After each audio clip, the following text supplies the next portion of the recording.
Hey, everybody, and welcome to this episode 196 of the Thoughtium Navigating Now virtual roundtable series. I am your host today, Anthony Ewing, CEO and partner here at Thoughtium, and I am thrilled to be back at the table. We have experienced so many more new faces and new guests at the Thoughtium Navigating Now virtual roundtable series over the course of the last really 6 or 8 weeks, so much so that I've been out of the driver's seat, and that feels really, really good. We've just got so much incredible talent that is building and growing here at Thoughtium, those that are true practitioners in our craft of designing and delivering human-centered experiences. And that also means folks that love to be out in front of the perspective that we offer you all, our community, on a week-to-week basis. So I've been just thrilled to see our team step into this great platform for communication, bringing topics that matter most to us as business leaders. And today we've got a conversation that I'm really, really excited to have, and a new leader that will be a part of the Navigating Now virtual roundtable community. His name is Chaz Van de Motter. He is the partner at Target Lead Consulting. He's also a senior director of monetization at NRE. And Chaz is a just perfect example of the diversity of talent and the diversity of experience that we have as part of this Navigating Now perspective. And so really, really excited to bring Chaz into the discussion and learn a little bit more about him and his practitionership. Chaz, welcome to the Navigating Now table. Thanks for joining us. Absolutely, man. It's good to be here. Thank you for having me. Yeah. So you were put in touch by one of our teammates, Tess, who is just maybe a month or a month and a half into her time here at Thoughtium. It's probably been more than that, but she's fairly new, and you were one of the first names that she brought forward as somebody who could really add perspective. The title of today's episode is really Driving Strategy Through Connection. And I want to first maybe dig into a little bit of your background and your experience, because it's so diverse. And you come from a background of such entrepreneurial kind of endeavors. So I want to tap into that a little bit. And then I really want to converge in on what is maybe a common belief between you and what you do at NRE and other organizations, and what we do here at Thoughtium, which is, shedding light on strategy being more than just direction for an organization, more than just content and buzzwords. We believe that strategy should be an experience. And I think, in getting to know you a little bit, your thought process is similar, that strategy is rooted in more than just content. And so first, would love to just learn a little bit about, kind of your background. And I want to do this by way of an interesting icebreaker first, because I heard you're a fan of cool icebreakers. Are you ready to? Yes, sir, I am. Ready to dive in? Okay, cool. So the opening question I have for you is that in 20 years, LinkedIn has changed its format, and your resume now becomes a recurring clip of the best 30 seconds of your career, the most high impact 30 seconds of your career, like an actual scene from you doing your best work or you thriving in your career. And it's a 30-second video clip that just loops. What are those 30 seconds for you? That is a good one. Thank you. I'm going to have to use that one. We talk about people in this conversation. I know we're going to talk more about implementing strategy and how it relates to people. It's kind of cliche in that you give enough people what you want and you get what you need. And throughout my path and my journey in business, watching people that started below me, elevating into the organization, becoming leaders is something that truly I'm most passionate about. And so it's probably a clip of people that I've mentored or that I've worked directly with that are rising in their organizations. And, I think that that is the essence of what I try to do in business, is to get the most out of people, and get people to think differently and believe that they're more than maybe who they think they are in that circumstance they're in. So it's probably watching people that I've mentored or worked directly with elevate in organizations and reach the mountaintop, or maybe the pinnacle of what they thought they could never get to. I love that. And is there, I'm going to, I'm going to continue to challenge you here Yeah, because please hit me. I think you've captured the essence of maybe your practitionership, which is enabling others. Yeah. Is there a 30-second version of that? Like how Yeah, is that expressed? Like dude. what was that 30-second highlight for you? Was there a particular conversation or something that you witnessed in others? You know, I think that it's a great question, man. It's a great question. I think it's probably, hearing that there's something, maybe feedback that somebody gave that said, you pushed me outside of my comfort zone Mm, and you pushed me into a world that I would never have dreamed that I could live in, or that the person that I could become. Your challenging of me, your relentless pursuit of me being more than I thought I was, is probably, a clip of any one of the people that I've worked with saying that, means that I'm love that. doing my job. And I think that's what I'm striving to have happen, is that, my coworkers come to me and say, you brought something out of me that I didn't think existed inside of me. Yeah, I love that, and thanks for the specificity because that helps really like paint the picture of like who you are as a leader. I think it's so interesting how, as we grow up, we think of entrepreneurship and business success as, kind of like building the tallest building, and maybe we're learning about how you don't necessarily need to be the tallest building. It's making sure that all kind of like tides rise. But very early on, in your career, you maybe don't truly appreciate the impact that you might have on other folks. As you gain more leadership responsibility, you also have the opportunity to impact other people's lives. And then something happens in your career, and you almost realize that like your entire value proposition as a leader is the way that you're impacting others, not necessarily the building that you're building. Yeah, yeah, that's well said. Yeah, that's awesome. Well, thank you for sharing that. Yeah, man. Let's talk a little bit about your entrepreneurial journey, and I'll ask you to share maybe 3 or 4 spots along the way, because I Yeah, understand you've got a background in social media advertising. You've done some work building and scaling insurance products and platforms. yeah, You've also got some experience in sales and enablement technology. So, what yeah. I'd like you to do is like pick 2 or 3 spots along the career pathway, and the through line that I'd love to have you make is like, what role has really good strategy played in each of those stops along your career path? Mm, yeah, no, it's good. Um, well, I think I'll start at the beginning of my entrepreneurial journey with, a social media advertising agency I started in my dorm room. The classic age old story, not knowing what I'm doing at all. Had a client kind of land in my lap. And I think that, for me at that stage, it was kind of like emerging social media advertising. And I found that I was on a level playing field. There was new technology that was emerging, and I kind of was able to cut the line in terms of experience, because this is new products that hadn't existed before that advertising is opening up on. And so, I think at that point in my career, it was, I don't know what the heck I'm doing. And, the value of strategy, the value of people didn't really ring a bell at all, because it was kind of like just figure it out day by day and do something to work hard every day. And so at that point, I wasn't really aware. Fast forward in my career to the insurance days. As I kind of stepped into a business and learned that business and insurance and started to grow that, I started to realize that, my really unique value proposition to the organization was my ability to integrate.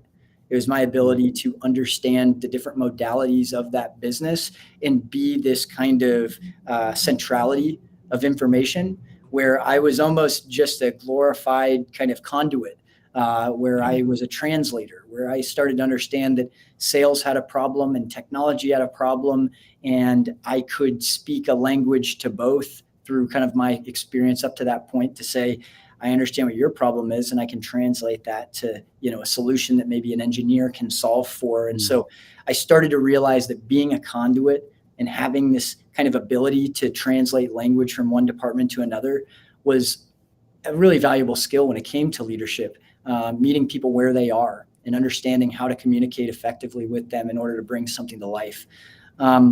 Yeah. And then in my last role, I mean, it really started to blossom a little bit. We grew an organization up to $50 million and did an acquisition, had hundreds of employees. And when you get to that point and you're elevated in the organization, I think at that point I was the president of that company. And it was, doing that at an even higher level where I wasn't the one having the conversation directly with the engineer and the salesperson, but I was having to create this kind of macro version of that discussion. And that comes through the strategy, that comes through, the conversations and the strategic leadership boards you put together. And every word matters, every kind of visual matters, because you're now teaching other people how to have that conversation, and you're teaching the organization, the identity, the vision, and how to communicate with one another. And so, I think over the course of, from the times in the dorm room to not understanding the value of people and leadership to kind of seeing it and exiting that business at the insurance side, and then actually getting to this point, at the last organization I was at, you kind of see how you have to kind of almost be kind of an hourglass figure where you start doing the work and you have to know how to do the work. And there's no substitute for that. And then you get into this middle kind of place where you start to, be this person that can kind of translate and facilitate. But then once you get to the top of that hourglass, you're back to, I need to understand how every piece moves to be able to translate these conversations to actually get the work done. And so, having gone through that process, I think that's, what I pull out of strategy and implementation and how people are so heavily involved in that. And it's kind of created my, framework for how I operate. Yeah. First of all, just appreciate again the diversity that you have in kind of your background and how that's got to make you an incredibly potent leader today. A couple of things that I heard. I think one of the most incredible things about entrepreneurship or even working within small organizations is just how much you're exposed to and how much you really are. You kind of do have the opportunity to be that hourglass, right? Like there is no role within a startup that carries a very singular function, right? Everybody in a startup is wearing multiple hats. You have exposure to pretty much every aspect of the business, and your ability to kind of like multitask and be that conduit, as you mentioned before, is what differentiates yourself as a leader within a startup organization. And then secondly, and maybe this is a good segue into, the focus of today is around, how we can make strategy different. But what I'm hearing you say in your background is that when you're working within a dynamic, evolving, changing organization, whether that's a startup or even a large organization that's making a huge pivot or going through big change, strategy matters. Like it really matters. It's not just, the output of an annual planning cycle. It's not just a 70 slide deck that sits on, your desktop or archived in your emails. It's a living, breathing part of the way that you're making decisions every day. So I know you really have this passion for bringing connection and the human side of business into everything we do. How do we connect, strategy with human connection? Like, what is the relationship there?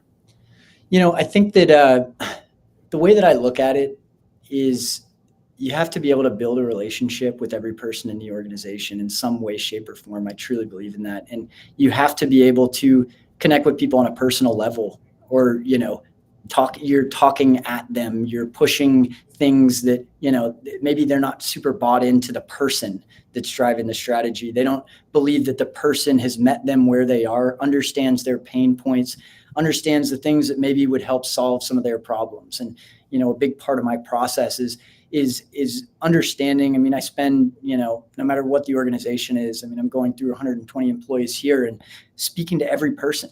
And it's 10 minutes, it's 15 minutes, not an hour-long conversation with every person, but I'm asking them, what do you think could change? What's your biggest problem? Walk me through some of your day-to-day.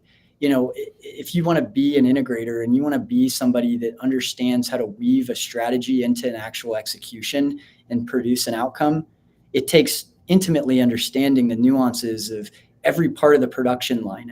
Elon Musk talks about walking the floor looking at he had lights, a red light and a green light on every single part of the production line, and understanding how they all worked and why it wasn't efficient. And so, doing the hard work of understanding how things work is a big part of implementing that strategy. But then when you stand up on the stage, you stand up behind the podium, you stand up in the quarterly address, the State of the Union to the company, you now have produced buy-in into people want to go to work for that strategy. They trust in you. They trust that you have listened before you have diagnosed the problem. And when I'm in a new organization like here, you don't walk in day one and say, I've got the solution to your problem.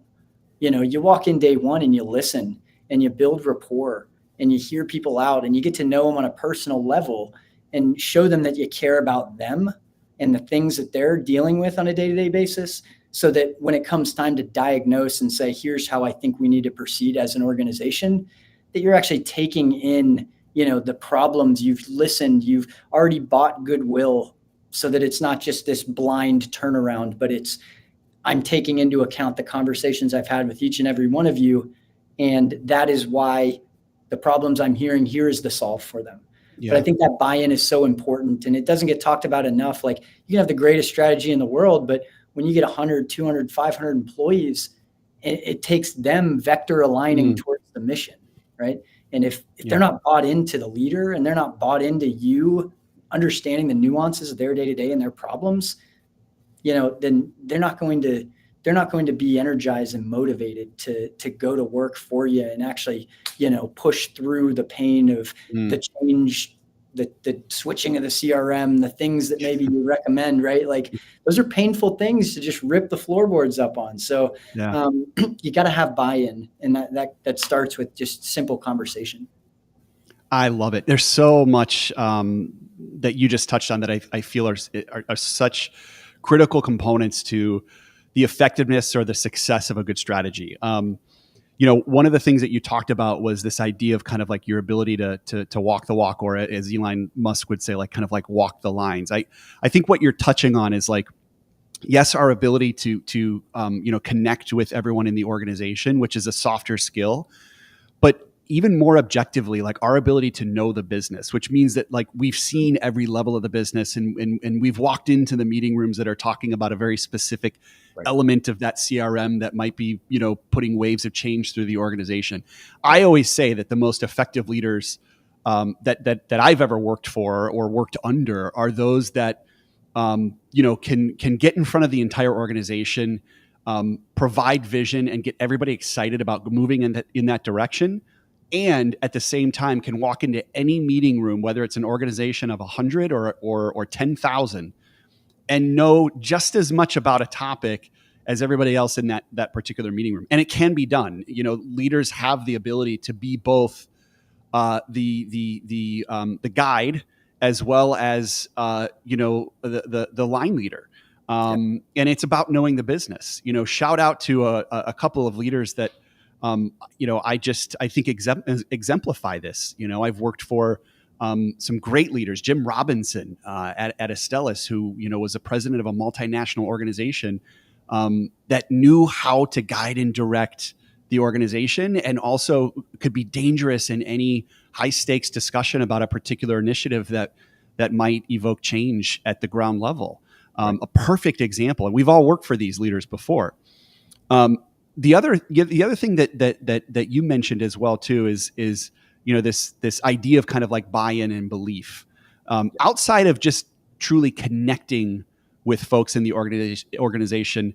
How do we garner more buy-in and belief as a leader? Yeah, I mean, I think that it starts with the details. I think about it takes being intentional.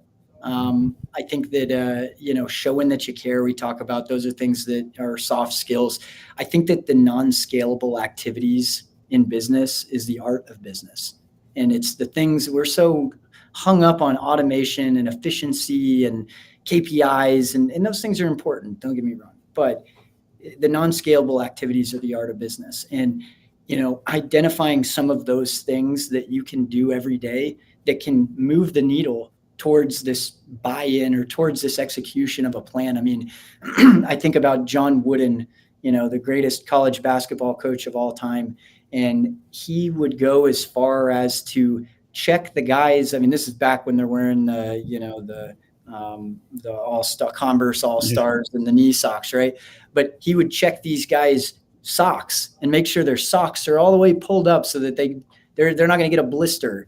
And it was these tiny little details that yield the fruit. And they just, it's those things that you do every day, and you pursue the 1% better every day. But I think that it doesn't happen overnight. You don't show up one day, have a 15-minute conversation, and now voila, I've got the buy-in. Like, it takes walking the walk. It takes showing that I'm going to execute day over day over day. I'm going to look at the details. So, I think that being intentional around the actions that you're taking is a huge part of that, because, there's only so much that you could say with your words when it comes to inspiring people. Part of it is walking the walk. Part of it is, spending time and understanding the all of the different objections that come with the vision that you're implementing, being able to counter those or address those as part of the rollout of the vision. And that you can't replace anything but actually being intentional and sitting in those conversations to be able to speak at a high level and implement a vision that is congruent with where everybody's trying to go and the problems that they're solving or dealing with that day. Yeah. Oh, such good nuggets. We're talking about what makes strategy differentiated, in organizations, both small and large. At Thoughttium, we are doing a ton of work in strategy design. It's very much an integral component to our capabilities and the value that we bring our customers. Over the course of the last 8 years, as we've built and developed what we call the strategic blueprint process, which is essentially a platform by which we bring groups of leaders through to develop and operationalize their strategy, we've realized year over year over year that strategy becomes so much more than, of course, the critical components, your mission, your vision, your long-term goals. It's about the way that you live and breathe the strategy as a leader and then cascade it down through your team. So even in the strategic blueprint offering, the focus has always, yes, been on mission, vision, long-term goals, but we've introduced components to the way that we co-design strategy with our clients, such as what we call ways of working, which are a little bit different than operating norms. And we say that ways of working are, if your strategy is kind of like the posters on the wall, your ways of working are the DNA, the fingerprints that you're leaving all over the halls and the conference rooms and things of that nature. It's the day-to-day commitments that we're making to each other to ensure the success of the strategy and ultimately the organization. And when you get down to like very specific commitments, like consult before you commit, celebrate wins big and small, these are again, they're a lot more specific than something like values or even operating norms, and they're actions. They're living, breathing actions that support your strategy. So that's one way that we work with organizations to develop a different texture in their mission and vision. The second, and it's what you just touched on, Chaz, is our ability then to communicate. We say that strategy is only as good as the way that you can communicate it. So even our strategic blueprint process has become much more of a branding and communications effort. How do we want to show up to the organization? What's the value that we want to communicate to the organization? How do people work with us and understand what we do? So I just love this focus on strategy, as big as it might seem within an organization, really comes down to those micro moments, and it's execution, yes, it's communication, yes, but maybe more than anything, it is connection. And it sounds like that's maybe the platform that you stand on as a leader. Yeah, I mean, for sure. And I think that, part of the connection, you see so many of these organizations that operate in silos a lot of the time, whether it be sales and marketing and technology, they're on these islands. And you talk about vision, that vision means something different to these different departments in terms of what they have to do to bring that vision to life. And leaving things up for interpretation or having subjectivity surrounding, not just the what, but the how, can create these kind of 1 degree misalignments. And you go to get in a boat and cross the ocean at 1 degree off, you're not ending up in the place that you set out to go. And so I think that, you go back to the integration, the conduit conversation, as a leader in a large organization, you can't be the only person that's finding the alignment between the different departments, integrating the vision throughout the organization. You start to have to train the mezzanine leaders. You have to start to train. I mean, you talk about the actions that go deeper than the values, and how you operate. The decisions that you're making are rooted in, those frameworks. And so, finding ways to temperature check the interoperability of departments, and temperature check how we're integrating and not leaving these different departments in silos to determine what vision means to them, but to find commonality, to find common goals that involve multiple departments, multiple stakeholders. It allows for you to kind of follow through on the vision that you go and cascade. Because if you leave it in the hands of these siloed departments to determine what they believe their role is in bringing the grand vision to life, that you oftentimes can end up with that 1 degree, 2 degrees off. And that puts you in a whole different country, a whole different universe than the other departments. So I think it's so important to have those people in your organization that can be that conduit. And that takes training, that takes execution of that training. And you see that manifest in organizations that are high performing. They understand how to work with one another. They communicate with one another. Oh, I love it. Gosh, it's just, I get so excited about this concept that strategy is so much more than words on a page. I could talk about this for hours. And Chaz, it's been great to tap into a little bit of your practitionership in this space. I mean, I can just tell the value that you bring to any role that you step into. And it's maybe now not as surprising to me that you've been able to impact so many different industries and so many different organizations. So I really do hope that you stay agile and nimble and continue to spread your greatness as you think about the rest of your career. Are you ready for a quick lightning round to kind of close things out? Oh shoot! Okay, yeah. I was born for this. Let's go, man. Okay, cool. What are you reading, listening to, or watching today that you're really geeking out about? I'm midway through the book, Thinking Fast and Slow, and it's phenomenal. It's phenomenal. Highly recommend. Love it. It sounds like in a previous life you learned a thing or two about social media media advertising. If your ear is still to the wall, or if you're still kind of plugged in, what's one thing that maybe excites you most about the future of small media advertising through the lens of a small business? As a small business, what should we be excited about when it comes to social media today?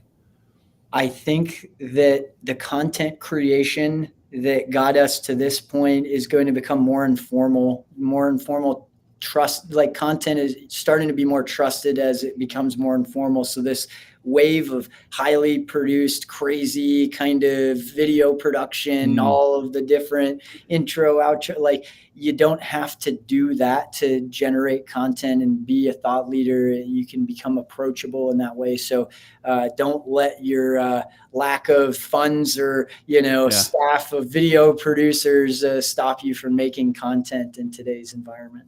I love that. That's some really, really good encouragement. Okay. I want to go back to the point in time. I don't know why today I'm just really obsessed about these points in time. I want you to think about a very specific point in time or scene that has to do with maybe one of your best trips, some of your most favorite traveling. And if you could take all of your loved ones and drop them into this specific scene somewhere on earth that you've traveled to, what would that scene be? So I was a competitive gymnast. I was competing internationally in Melbourne, Australia. It was my last competition, and we took the Great Ocean Road, through the countryside. Is unbelievably beautiful, and to have my friends or family there for my last competition and my send off and hit the Great Ocean Road. I love it out there. I can't wait to go back. That's awesome. I have not been, but I've heard so many beautiful things. Last question. You're asked to contribute to what's going to become the industry standard in leadership development. It's this kind of multi-phase, multi-module course in leadership. and you're asked to author a single chapter in that kind of pantheon of leadership development. Yeah. What would be the name of that chapter that you would contribute to that course? Oh boy, I'll take you back to something I said earlier in this interview, but you know, the non-scalable activities are the art of business. Tell me a little bit more about that, because this non-scalable activities has me intrigued. Yeah, I think that you know, it's those private conversations, it's those one-on-ones, it's the intentness around the habit daily, the thank you card you're leaving on somebody's desk. It's those non-scalable things that can't be automated, that can't be you know, delegated. Those fingerprints, as you put it, that you leave on the business as a leader are oftentimes things that you have to do yourself.